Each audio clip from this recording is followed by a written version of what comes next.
Okay, let's watch a video about paying attention. That sounds like fun, right? I've never. Now let's talk about technology. Watched a Okay, video so from that's these the people. background. So what does technology do? The first thing that it does is it diffuses our attention. We love technology.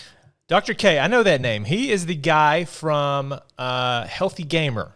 So he's a psychologist, well-educated psychologist who works with gamers, or at least he started working with gamers. He makes videos on YouTube, something like that. Technology because it concentrates our attention for a little while, right? So when I'm like watching a fantastic TikTok about like a cat meowing in a really cute way, my mind becomes completely one-pointed on them. I love this because I have young kids, and when they were very young, I gave them the phone for the first time to play with, and it was like crack cocaine. They were instantly hooked. They loved it. They learned how to use it very quickly. They can download games and go through YouTube and all that kind of stuff. And it's so easy and it's so fun that if they ever have 2 seconds of free time, that's what they want to do. And it's important to be bored, but it's even hard for me to be bored as an adult because there's so many things to do that are so much fun, so easy. So over time, what we're actually doing is the mind becomes weakened because the one-pointedness is triggered by a sensory experience. We have weak minds, yes, and it gets weaker every day. Forcing your mind to focus is hard. Getting Right. it to focus automatically is really easy. If you don't believe that, just sit down, close your eyes, put your fingers to right between your eyes like this on your brow, and just try to figure something out. It's hard. Headache. But the more that I take the elevator, the weaker my legs get. So what's happening is the I more just had we use leg day at the technology, gym. I the get more this. our mind becomes weakened in terms of focusing. And that's literally what we see. So if we look at increases in anxiety, increases in depression, increases in loneliness, literally we have a society of people that cannot control their attention. You know what's funny? If I'm listening to music by myself, I switch tracks all the time. Switch. But if I'm in a place where I have no control over the music, I don't care. I don't even think about it. If you go to a coffee shop or something, you're just there working, whatever, hanging out. But in my car, I can't switch. I mean, I switch every song. I'm switching to a new station. What they hate more than anything else is boredom. And everything is boring except for TikTok. And the moment that you lose control of your attention. My little girl does gymnastics. And I just know if phones didn't exist and she didn't do stuff, the phone wasn't around for her to play with or the tablet or whatever, and she got bored, at 1 minute of being bored, she'll be practicing her gymnastics or playing the piano or something like that. But it's so much easier to just go on YouTube. Then if She's not on TikTok. You have anxious She does have a time limit. thoughts, you cannot rein them in. You can, the moment you have depressive thoughts, so then what happens is I can't control my attention. So if I start to think anxious thoughts, start to think depressive thoughts, I go down a rabbit hole of that kind of stuff. The only way I can get out of it is to watch another TikTok. Oh, that's interesting. It's like self-medication. So we never learn to control the way we think. So when all the nasty, bad thoughts come into our mind, they're so distressing. We're like, just give me a TikTok video, please. Make it now stop. This feels bad to be anxious. I want to run away from my anxiety. I'm going to turn to my phone. Then once again, the phone pulls my attention away from all of the negativity. Right. So now what's happening is it's almost like a mental cycle of becoming addicted to opiates where my body hurts. I have to take a pill to make it go away. And the thing is, like, there are things that you need to think about. And if you just give yourself 2 minutes of boredom, those things will come to mind. But if you never take the opportunity to like just think those things through, you'll just be dealing with it forever. But the more opiates that I take, the more it alters my mu receptors, and the more sensitive to pain I become, the more dependent I become. You got to put down the crack pipe. Like addiction to technology. Okay, we're back. Because there's you got to put down the crack pipe. That's what I was saying. Capability, and then if we're not using the technology, we're suffering. Yeah. And the only antidote we have is this. So we turn to this again, and then we get weaker and weaker and weaker. And we're really hitting a critical state here, which is why we have, mental health epidemiology. There's global pandemics of loneliness, suicidality, anxiety, depression, all these things are getting really bad. And I think it's due. I know we spend so much time on the phone, like it feels like you're hanging out almost, where you're on a Telegram chat or whatever, you're on social media, you're talking, you're like bantering. And it's like, oh, well, I'm kind of hanging out, but it's like, you're not. And have you ever had this situation where you met someone online? No, not met, but like this used to happen on Facebook to me sometimes. So you talk to someone that you know in life, you've met in life, but you talk to them for real on Facebook in a way that you've never did like in person. And then when you see them in person, it's like you're complete strangers. It's the weirdest thing in the world. And that told me right there that there is something different about online. I mean, it's obvious anyway, but that just shows me that there's obviously something different between typing text on a keyboard and speaking to someone face to face. This fundamental attentional loss. So any practice that trains your focus is going to help. So dharana is a focusing practice, so meditating on something. And what that let's get to fundamentals, okay? So dharana is when you tell your mind to do something. It's like training a dog. You tell it, I'm going to look at this. And the mind is like, I don't want to look at that. And then you pull it back. I have the worst problem with my mind is like a squirrel. I mean, if I just sit and I try to focus on something else comes up, and something else comes up, and something else comes up. I think about this, and then I think about that. And it's like I'm just going down this path of thoughts that relate to one another. And like 5 minutes later, I don't know where I am. I don't know how I got there. Thinking about something completely different. A leash. You pull it back, you pull it back, you pull it back. That's which is fun, but not fundamental helpful. Thing that needs to be trained. And this is what we know from studies like fMRI studies and EEG studies on various types of meditation, that's the common element is restraining our mind. So that's one thing. So the reason I like Trataka for a couple of reasons. One is that Trataka, the accent comes in when he says the foreign word, is interesting enough. It's like listening to a certain politician say Latina. From a sensory practice, and is not just focusing on your breath. So it's a different anchor.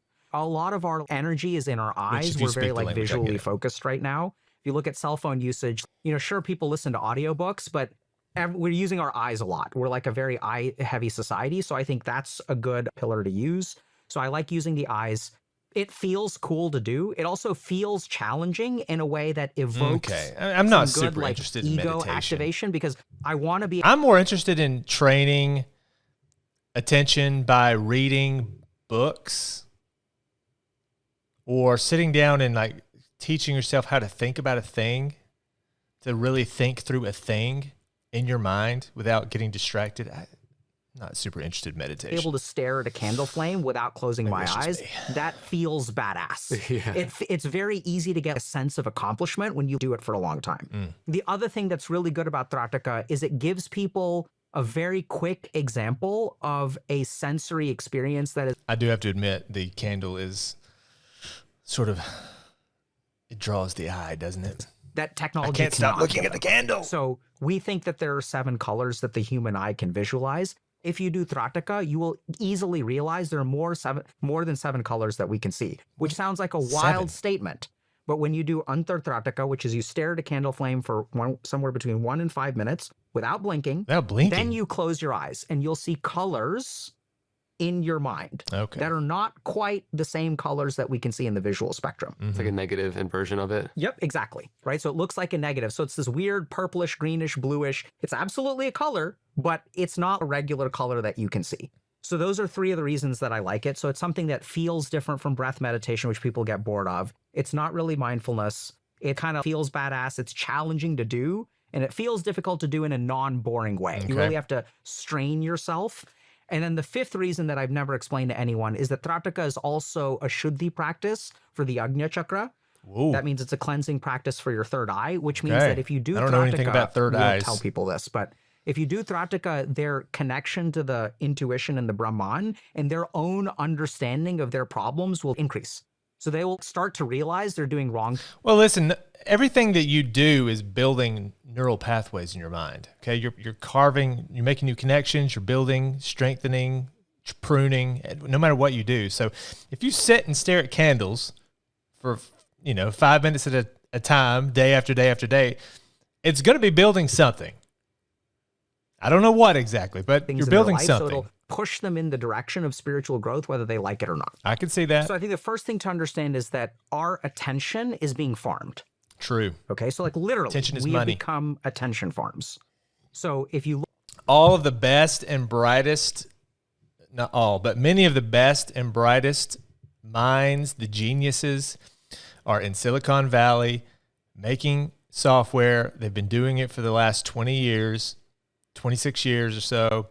And their specialty is getting you hooked and addicted to their products, and they're very good at it. All the sounds, the way it scrolls, the way the algorithm works, masters. look at ad revenue from a platform. Masters of turning How your does attention into any money. Social media, TikTok, YouTube, whatever. How do they make money?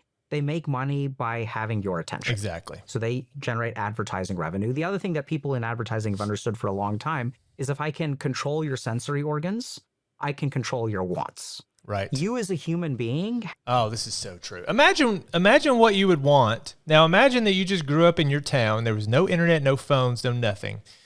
You didn't know any rich people or you just grew up in a small town surrounded by normal people. Imagine what you would want in that situation. Imagine if you grew up in a rich neighborhood surrounded by rich people who all had like white collar jobs and made a lot of money. Imagine what you would want. Imagine growing up in a jungle and there's no written language and you hunt together. I mean, imagine everything about what you see and you soak yourself in, all the people you live around, all the stuff controls what you want. You want what you see. So the stuff that we're looking at on social media all the time and on, YouTube and TikTok and whatever all the time, we're being programmed to want things. I know this is true because my daughter has gotten into the habit of shopping on kind of making my kids look bad in this video, but it's not as bad as it might sound. Anyway, my daughter sometimes, like, her birthday's coming up, so she got on Amazon and she started shopping, finding the stuff that she wants, like making a wish list and putting it in the cart. And I can't help but think that maybe she wants a lot of the stuff because she watches, stupid videos from foreigners where they pretend to be teenagers and they eat candy all the time and they act like idiots. Have one resource, which is probably the most valuable thing you have in your whole life, which is your attention. True. If you can focus your attention on is a your life, book and a your study time. guide, you will get an A. If you can focus your attention. I don't think people appreciate this. No matter who you are, you can be the biggest loser on the planet. It doesn't matter. Your life is the most valuable thing in existence because it's yours. Life is a first-person, one-player game in a sense, okay? Your life is infinitely valuable, and a lot of people don't appreciate that. On work, you will make money. Your attention is literally the most valuable thing.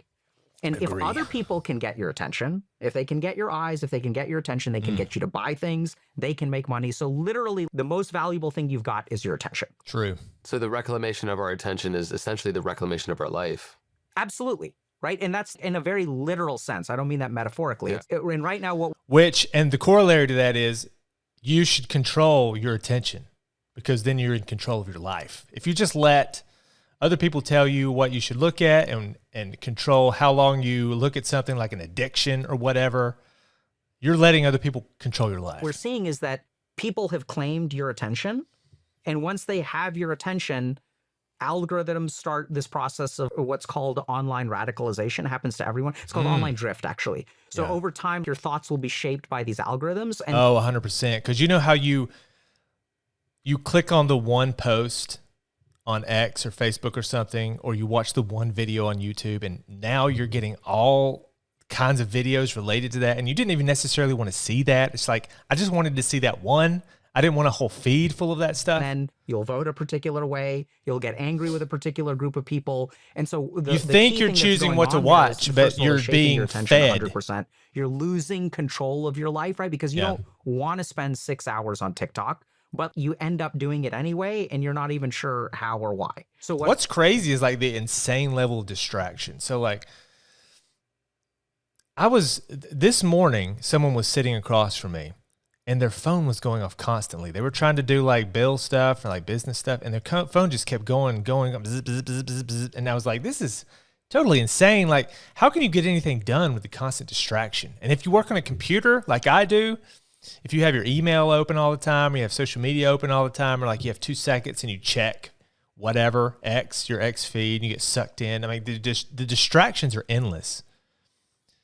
You could easily waste hours every day, 10 minutes at a time. What's happening is as people take control of your attention, they're taking control of your life, they're inducing certain kinds of behaviors, they're making money, your life is objectively and all of the things that you're going to be steered towards are either outrageous things, because that's the stuff that is the most popular. Stuff that's outrageous is the stuff that spreads, or people trying to sell you stuff. So it's either materialism or extremism.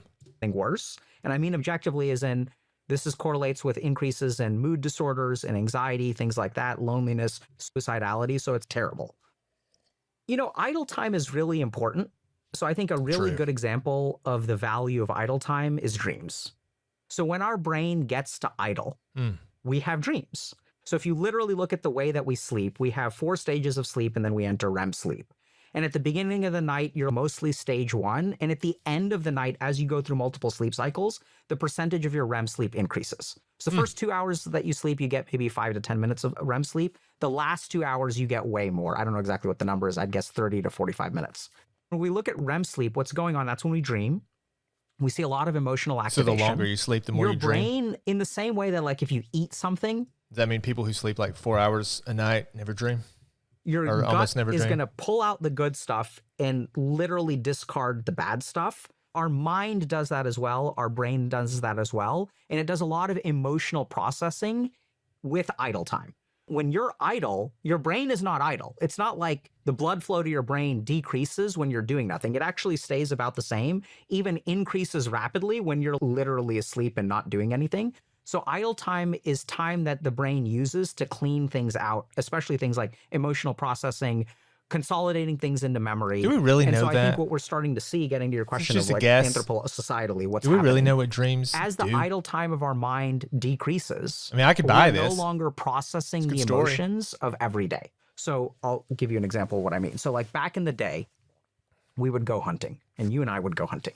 Let's say I shoot my arrow and I miss the deer. And then you shoot your arrow and then you hit the deer. And then I'm like, damn, that Andre guy, he's better looking. His hair is better. He's better with accuracy. This girl that I like is going to like him. Oh, if I could only shoot a bow like Andre. Oh, the chicks. I would have all the chicks. If only I could shoot a bow like Andre. He's so good at shooting a bow and arrow. He always comes back with the deer. I always come back with nothing. Andre. Girls only want the guys with great skills. Gold star if you know the reference. And then you and I, we're carrying the deer and we walk back to our camp and we've got 2 hours for my mind to do nothing. Basically, it emotionally processes on its own. True. And we know this because the brain has the ability to attain homeostasis. That's what we do. And we do homeostasis with emotions as well. Emotions don't last. So I guess they're saying that people used to be mentally healthier than they are now, which everything I ever hear, read, whatever says that. But having all that free, boring time, and I had lots of free, boring time growing up as a kid. I didn't grow up with phones. You had to sit around all the time. Mom, you're at the family reunion or something like that, and you're like, please, can we just go? And mom's like, hold on, I'm talking to your grandma. And you're just sitting there forever. Forever. They normally just equilibrate. And my favorite example of this, which I've said 1,000 times, is the perfect wedding day doesn't last for a lifetime. The happiness of a perfect wedding day does not last for a lifetime, right?